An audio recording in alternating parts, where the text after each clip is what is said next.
updates.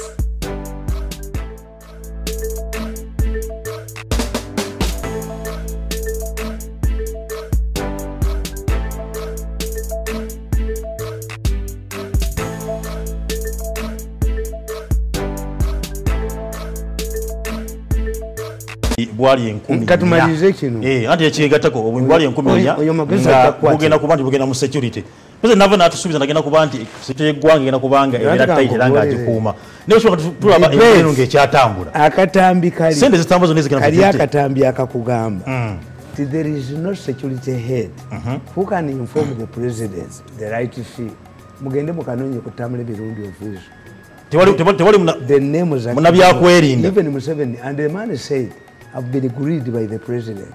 It seems he knows everything. Mirundi gave him the report. Names of Tamale. President aina security council. Some ame council. Aina isu. Aina isu. Why is Mirundi Museveni using Mirundi? And the man said, who met the president? Who agreed him? He said the experience has been toxic. So he met Museveni. And the man revealed. Why is Museveni using a flamboyant man like Mirundi? Namuga nti mu tewali asobola genda wa Museveni mubuulira kituufu. Some of the things are done by his close people. Okay. Kakati, when you look at the mafias in Uganda, mafias plan. This new upside for Basumi Musipichi ya Museveni. Nebategeera nti the country, the economy is going to be opened. Why does one attack Digida? Make a research. Digida, the first story about Digida appeared in Bukade. Katonda atuyambe akume Kurubya, akume Seboa, akume Kayira, akume Ziribagwa for a good day. Bukade knows.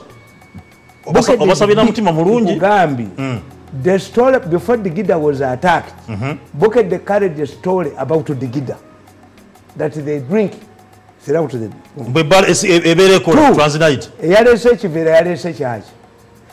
people wanted to sell electronic gadgets. Mupaka, wayonna, mubala, wayonna, webuli.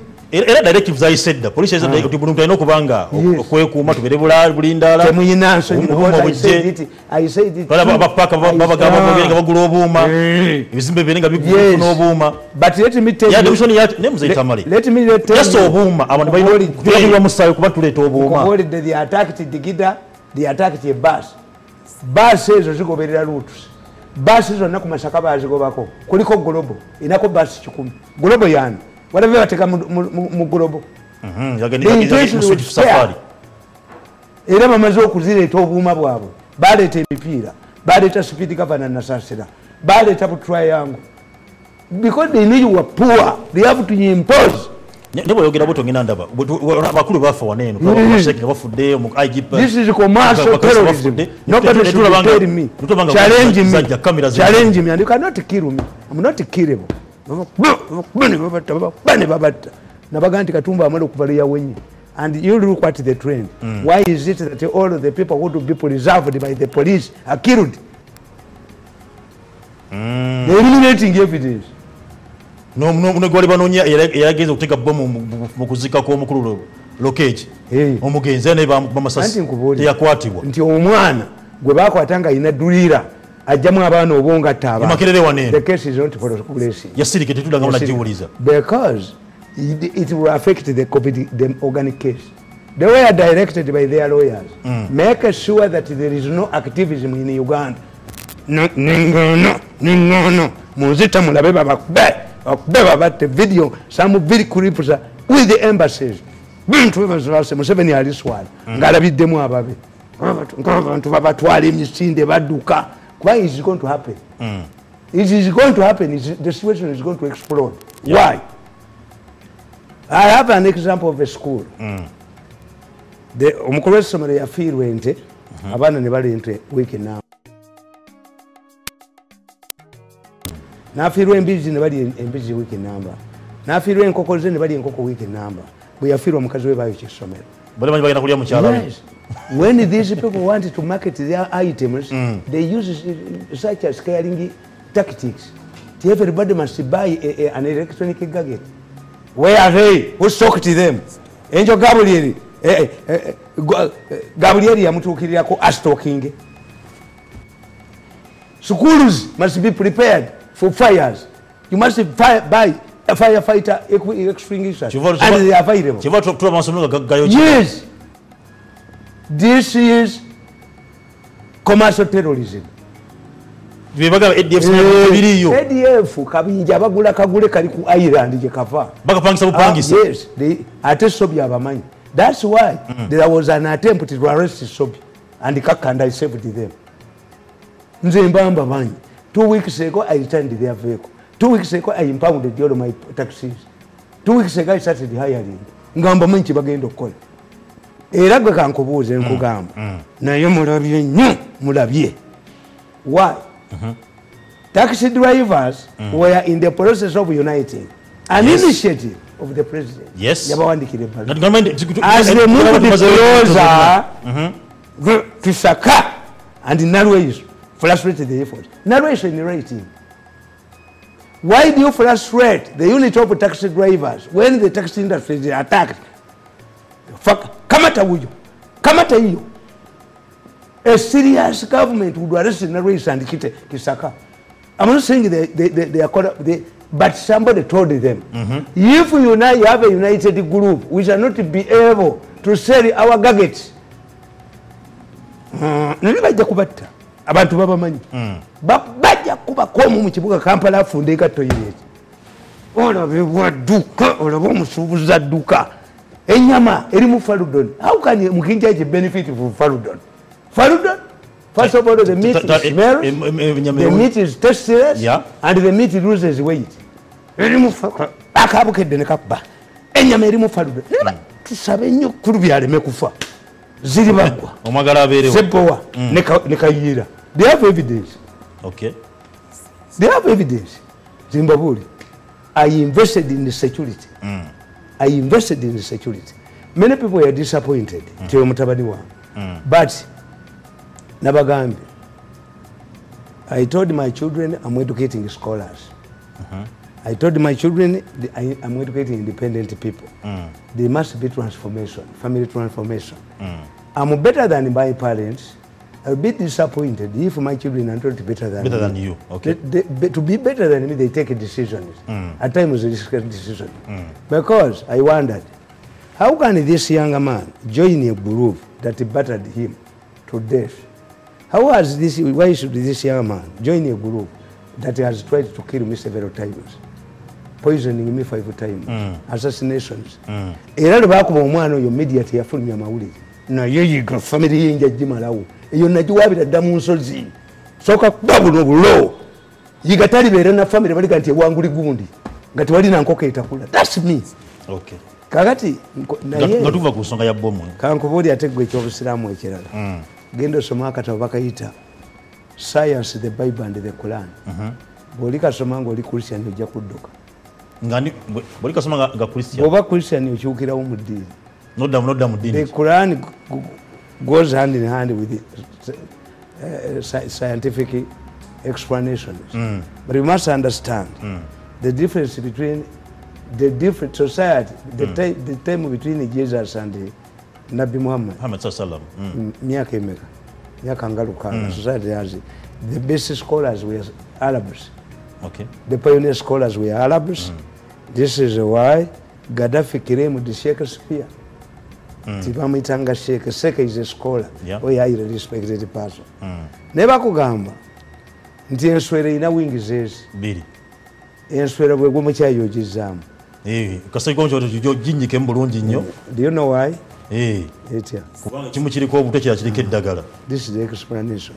Obusiramu bwatusomesa ddala. The science akikiriza. Kakati the government ya Museveni bweri. Ina factions ebbiri. Okay. The Busika had torn Museveni's government into two. One wing is poisonous, another wing neutralizes. My son has joined the wing that neutralizes this one. Eno group nje kubene njijjawo. Allah akbar. Nze byamulenzo. Kuleogera bwoto. Nze tamalibu. Anzita alabiba beba mutte. ne bwayagala okukuma bonna babujjemu buli oleeta ebintu ng'ebinyongera kutendeeza Mungu nti kubanga obusiraamu twabyogera dda nakuwandiikira ne nkugamba mbajja tuve ku nsonga ya bomu mbabuulira ku bomu kale tugimalize tudde ku nsonga endala mbabuulira ne mbagamba nti nze nawandiika ekitabo kino omanyi nze bwe mpandiika ndi musajja mugezi setera nnyo kuva nkulekera knowledge nabawandiikira ne mbaga nti mu State House ya Uganda mulimu ekisiraani ekikwata abakulembeze ekisiraani kino bwe kikwata omukulembeze tamanya bamulwanyisa nenkumenyera negamba nti omusajja bamuleeta for quite a long time there existed a common belief among the managers of Coca-Cola, a giant manufacturer of soft drinks, that their arch rival in the market was Pepsi Cola. It was until Coca-Cola appointed a new manager for the East African region that this belief was disapproved. Coca-Cola yalowoozanga nti omulabe waayo ye Pepsi Cola. The government ya Museveni erowooza nti opposition ye mulabe waayo ti ADF yeetega bomu. Omusajja agenda okujja mu East Africa ne bamugamba nti nedda Coca-Cola si mulabe wamu gye muli naye gyali. But what about Kenyans or East Africans who don't access both of you? Ekitegeeza ye wa main competitor. Papa yagenda e Canterbury, Papa John Paul n'amugamba nti waayi tugatte abakusayi n'aprotestant owe Canterbury n'amugamba ne bwe tubagatte tulina kye tufunamu abatasoma be batusinga. Katonda naddira abachina batasoma nga be basinga ku nsi. Kagani naye ate omusajja oli yagamba namuwulira Seeke ng'ayogera. If you want to get knowledge, listen to a pastor or an Islamic cleric. Bana abakatuliki evanjiri yammwe ekomyawo ebyabusigo. Naye nawulira omusajja ng'aga nti jana ekibikke tikatonda bwe yakola ejjana yali nnungi nnyo n'ayita Jibuliiru n'amugamba nti kino tojja kusibayo muntu n'omu buli omu ajja ddikolerera n'akola omuliro omusajja n'ayita gundi n'agulambula Jibuliiru. What does it mean? Tine katonda yeebuuza. This is what it means to leaders. Even God has Jibuliiru. Jibuliiru n'amugamba nti omuliro guno gukoze mukambwe ennyo tolina gwejja gukwatiramu n'agubikkako n'agufuula attractive. Kati nito okusanga nga abachina abangi naye nga nabo balina katonda waabwe gwe basoma. Kakati nkugamba ti Coca-Cola omusajja yabagamba the phenomenon is not strange across the world. People fail to understand their real enemies but spend most of their lives in an illusion perceived enemies. Abakulembeze ba Uganda bonna bava ku nsonga entuufu. Yes, nenkugamba nakuwa ebyokulabirako nenkugamba in the 60s Obote wrongly perceived the then UPC Secretary General John Kakonge as the arch-rival fighting to bring him down. He tricked Kakonge. Milton Obote yajawo Kakonge yamutya. Yali asomye master's degree mu economics. Secretary General. Namugamba omanyi gwe teweesimbawo coordinating ku security agency tugenda kuwangula. Ngenda kuteeka mu nominated teyamuteekamu. The first Ugandan to go into exile after independence was Kakonge to Tanzania. Muwanga namuwa ekifo kye. Naye Obote yalwanyisa Kakonge n'ateekako Yibingira yayigatta n'ebemmengo bakuba Obote ekyo. Yali tamuwona mu 66.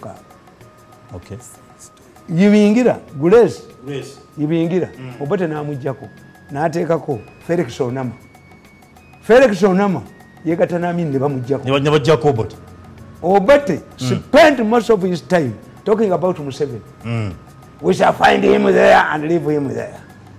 How can a scout, how can he go to the bush when he has never gone to the bush? He says he will go back to the bush. Bosoma Katabawo in Uganda was written by a bias. Nti Museveni talina gye yalwana. A man who arrived in Kampala for Onasa yali yasinga 7,000 soldiers. Yali abali ku lutinzeewo. He was a fighter. Kakati kutopodi Obote spent most of his time fighting Museveni. But kutopodi Obote Paulo Muwanga and Rutwa, who were dining with him. Abali bamuli ku Lusegere. Yes. Obote. Lwaki ebyo nebinobire. Anti nkubuulira. Even Museveni is fighting wrong enemies. Agoba kikyamu. Ekikyamu. Abamu bali wanene. Bali ali nabo. Ne mu 60s. The British, before they left, they recommended that Amin should be sacked from the dismissed from the army. Very brutal man. The person who would become army commander, major indicated, the man who led the parade, independent. He had educated the Sandhurst trained, never militarized. Sabani operati, namuntraizing, Nadi Amin. Who topped the Amin? Who topped the Oboti? Amin. Even Amin himself.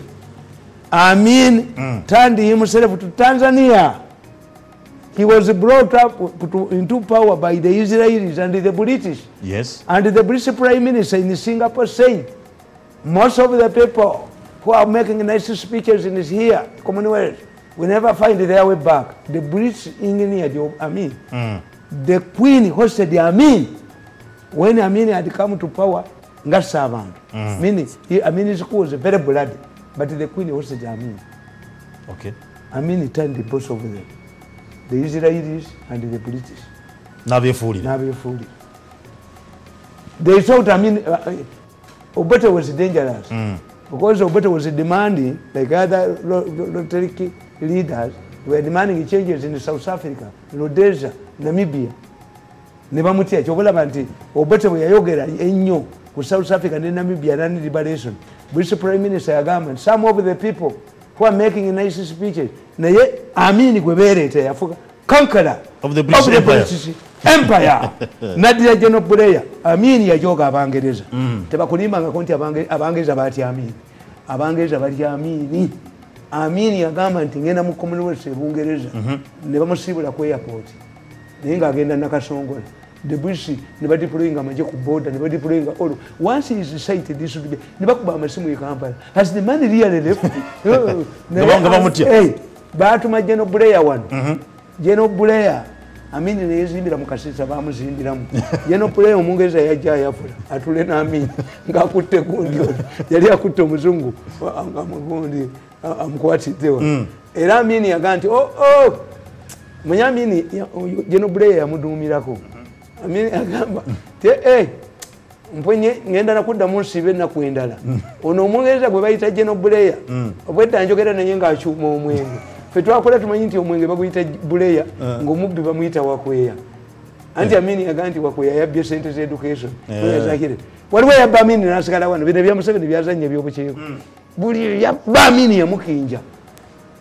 Ngatazannya. I have written a book, The Good Side of Idi Amin. Nite bagitukweka baga tayina kalungi konna yali mubi like following here.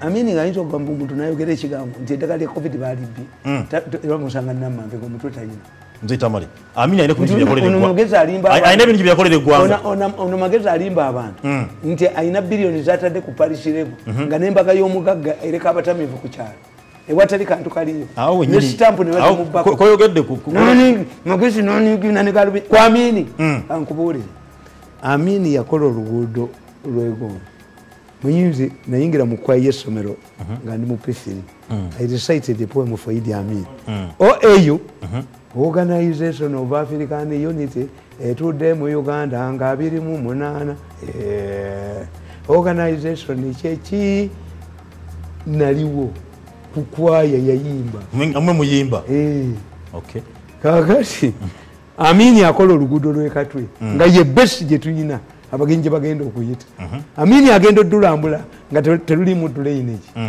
n'ayambala gamu boots n'alulambula mu mazzi n'abuuza nti ingenia nani ne bamumuleetera asante sana teyasula wano baamugaa nti Amini okugaa nti asante sana owedde Museveni azirambula kajinenche amazzi ne gazitwa kagina natuyina ne kalubindize atulawo Amini yakola ekyuma ky'omunnyo omunnyo wota omunnyo bagujja mu mazzi bamubba ne baleeta pipe zitasobola munnyo agenda okirambula ekyuma ng'omunnyo pipe zagusala omuzungu okudduka yayita mu National Park ng'Amini amunonya waliwo yali ekikumi kya Amini n'asigala wano waliwo yali ekikumi kya Amini n'asigalawo wano parliamentary polopo simanyi ani abuuliza ayige abuuliza ayige okugoba abantu amala kusonda maanyi ali ne balaba president why is it that the IGG's decision is the final but these are problems of which kakati kana akatabo kange ngenda kubuddamu obutabo bungi kuba nabagamba nti March like many African leaders in 19 wanonkoga is Paulo Mwanga who solved this matter ya Kakonge nkugamba March like many African leaders in 1967 67 Obote perceived the kings as enemies of his government, abolished the kingdoms, and later installed a de facto single-party state. Obote failed to understand that the kingdoms were of feudalistic nature, but were cherished by the majority of the population of Uganda. The Umuganda umubuli anti abemengo babbizo nti Uganda land board is illegal. Teina buyinza. Tebakiriza. This is feudalistic. Baba zimba mu obusiru. A feudalistic society. Katonda kabaka bamuworshipinga. Nti Omuganda tamanyi. Nti olukiiko lwa Buganda Obote lwe yakuba Museveni yaluzaawo. Bano ne bakola ekyabo. Ekiri fake. Is an illegality as Mayanja says. Okay. Kakati nkugamba. Naye ye Obote kye yakola. Yakuba obwakabaka mu 67 nazzaawo a single party state to avoid the elections. Who dropped him? Amin was Amini Omulangira. Although Abaganda bayagala okufuula Amini Omulangira bagamba mbu Amini afaanana Daudi Chwa afaanana Mawanda Muchwa yamuzaaleyo gye yagendanga okuyigga Amini n'aseka. Omanyi Amini kye yakola? Tomanyi nti Amini yayingira ekika ky'abalangira mu Buganda n'atuuma abaana Mwanga yali mulangira Muteesa oluba Museveni si muzzukulu wa Katongole abataka bagende bamusimbira omutuba Obote ye bwete okera olala ye sekalala bukajeta. You see, when a person cannot hunt for his own political meat, he becomes a saucepan cleaner. He must become a flatterer. Umwana yafanana Nyoo Mirundi omwana yakufanana omwana nali bya omukazi wali na buzumu kana akafere kano egundi enkobe yebusitema ke yazala mu mukazi omwana yakuna mu boli yembwanga efanana. My children are handsome. Okay. Karati nkugamba. Me, I sympathize with the president. Okay.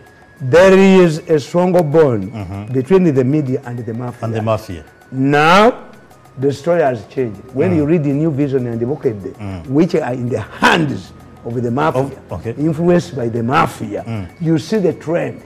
Popular government. Nkubulira nti bali cooperation Bokede yakubye bomba mufunziza ngataliyo. Nakuba omukazi omukadde goba wala. Are you mad? How can you drug an old woman? Musonga za abaana bakola n'ebintu ewakanga tomanyi. Abaana babbe emmotoka ewaka goloza lwaki emmotoka za taxi zisula waka. Abaana bazivuga ekiro.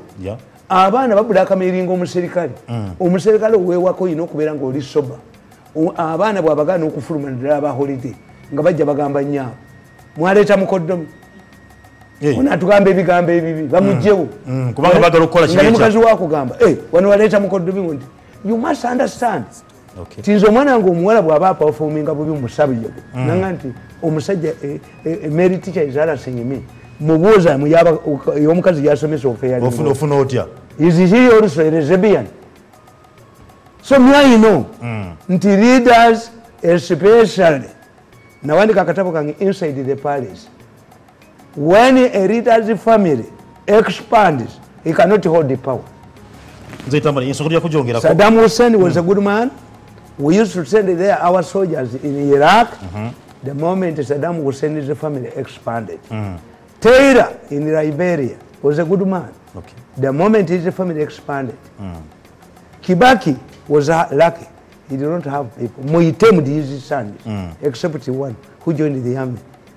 Na yamuteka mumaji Kawunda has his son in the army brigadier Kawunda umuto Kongolo abana ba mubutu abakulu bonna bategeevu Kongolo yemwana w'omukazi gwe yawasa oluvanyuma obuzuzi doctors children are doctors Kongolo yatawanya eggwanga.